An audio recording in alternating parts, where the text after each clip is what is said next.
শীতকালে ত্বক খুব রুক্ষ এবং শুষ্ক হয়ে যায়, তাই আজ আমি আপনাদের সঙ্গে vitamin C cocoa butter cream বানিয়ে দেখাবো একদম ঘরোয়া পদ্ধতিতে। চলুন তাহলে দেখে নেওয়া যাক এর জন্য আমাদের কি কি প্রয়োজন হচ্ছে। প্রথমে নিয়ে নিলাম কোকো বাটার, তারপরে অরেঞ্জ এসেনশিয়াল অয়েল, দেন হোয়াইট টারমারিক, তারপর নিয়ে নিলাম পিওর অ্যালোভেরা জেল, তারপরে রেড স্যান্ডেলউড পাউডার এবং সুইট আলমন্ড অয়েল, গ্লিসারিন এবং ভিটামিন ই 400 ক্যাপসুল, আর লাগবে একটা চামচ এবং বাটি। চলো প্রথমে বাটিটা একটি গরম জলের উপর বসিয়ে নিলাম এবং তার মধ্যে মোটামুটি 2 চামচের মতো কোকো বাটার নিয়ে নিলাম।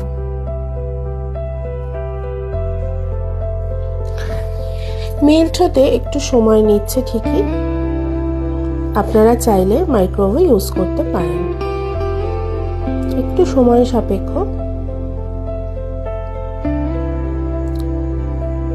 এর মধ্যে আমি 2 চিমটির মতো হোয়াইট টারমারিক নিয়ে নিলাম।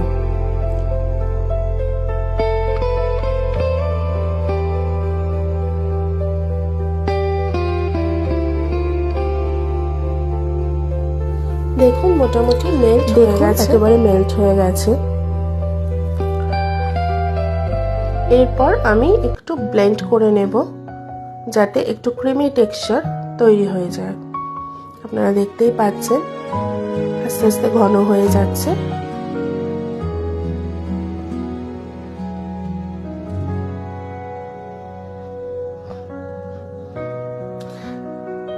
এইভাবে ব্লেন্ড করে নেওয়ার পর একে একে আমি এর মধ্যে সমস্ত উপকরণ দিতে থাকব।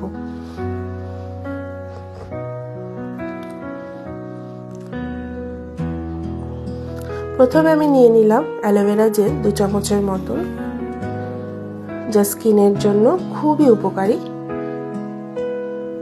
তারপর একটু মধু, যা এই শীতকালে আমাদের ত্বককে নরম রাখবে, হাইড্রেটেড রাখবে। এরপর নিয়ে নিলাম গ্লিসারিন, যাদের ত্বক ভীষণভাবে শুষ্ক তাদের জন্য ভীষণ উপকারী একটি জিনিস, ত্বক কখনোই শুষ্ক হতে দেবে না। এরপর নিয়ে নেব একটু সুইট আলমন্ড অয়েল, ওই 1 চামচের মতন, যা ত্বকের জেল্লা বাড়ায়, দাগছোপ দূর করে। এরপর নিয়ে নিলাম রেড স্যান্ডেলউড পাউডার, ঠিক 2 চিমটির মতন। এটি ভীষণভাবে ত্বকের দাগ দূর করতে সাহায্য করে। এরপর আমরা নিয়ে নেব ভিটামিন ই ক্যাপসুল 400, যা এখানে একটি প্রিজারভেটিভেরও কাজ করবে এবং ত্বককে মসৃণ এবং স্বাস্থ্যকর রাখবে।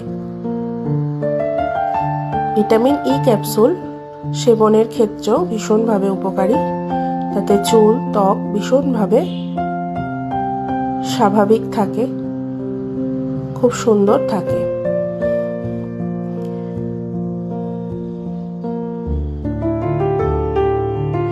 দুটো ক্যাপসুল থেকে অয়েলটা আমি নিয়ে নিলাম। এবার আমি সবকিছু একত্রে আবার ব্লেন্ড করছি। যেহেতু শীতকাল, বারবার কোকো বাটারটা জমে যাচ্ছে, যার জন্য একটু অসুবিধা হচ্ছে। আপনারা চাইলে এটি গরম জলের ওপর বসিয়ে ব্লেন্ড করতে পারেন। এই ক্রিমটি আপনি যদি দিনে 2 বার ব্যবহার করেন, আপনার ত্বক কখনোই রুক্ষ হবে না এবং ত্বকে যা সমস্ত দাগ রয়েছে, বলিরেখা রয়েছে, পিগমেন্টেশন সব আস্তে আস্তে দূর হতে সাহায্য করবে। এরপর আমি এর একটু মেল্ট করে নিলাম, যেহেতু ব্লেন্ডের ক্ষেত্রে একটু অসুবিধা হচ্ছিল। অন্য একটি বাটিতে ট্রান্সফার করে আমি এটিকে আবার ব্লেন্ড করতে শুরু করেছি।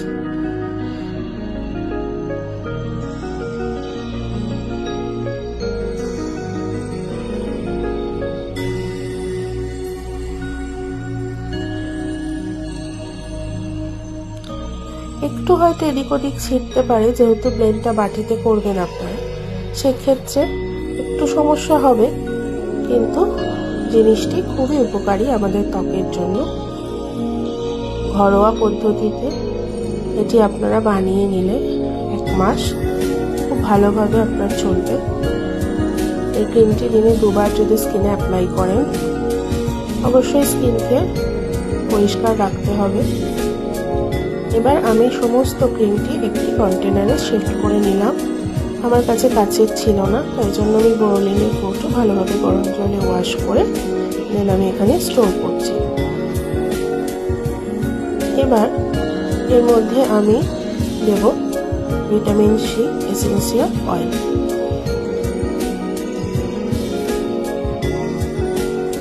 এবার সমস্ত কিছু একত্রে আমি আবার একটু ব্লেন্ড করে নেব, একটু মিশিয়ে নেব প্রথমে, কিন্তু চামচ দিয়ে মেশালে প্রপারলি আসছে না যেহেতু টেক্সচারটা, সেক্ষেত্রে আমি আবার একটা ব্লেন্ডার ইউজ করব। এবার দেখুন কি সুন্দর হয়ে গেছে, একদম পুরো ক্রিমি টেক্সচার, ময়শ্চারাইজারের মতো দেখতে লাগছে। দেন কমপ্লিট হলো। এবার আমি আপনাকে এটি সামান্য হাতের মধ্যে নিয়ে অ্যাপ্লাই করে দেখাবো। একটু সামান্য নিয়ে নিলাম, দেন আমি হাতে একটু অ্যাপ্লাই করলাম। একটু হয়তো দানা দানা লাগবে, সেক্ষেত্রে যেহেতু হোয়াইট টারমারিক এবং স্যান্ডেলউড রয়েছে পাউডার, তো সেক্ষেত্রে সমস্যার কিছু নেই, ত্বক খুব সুন্দর থাকবে।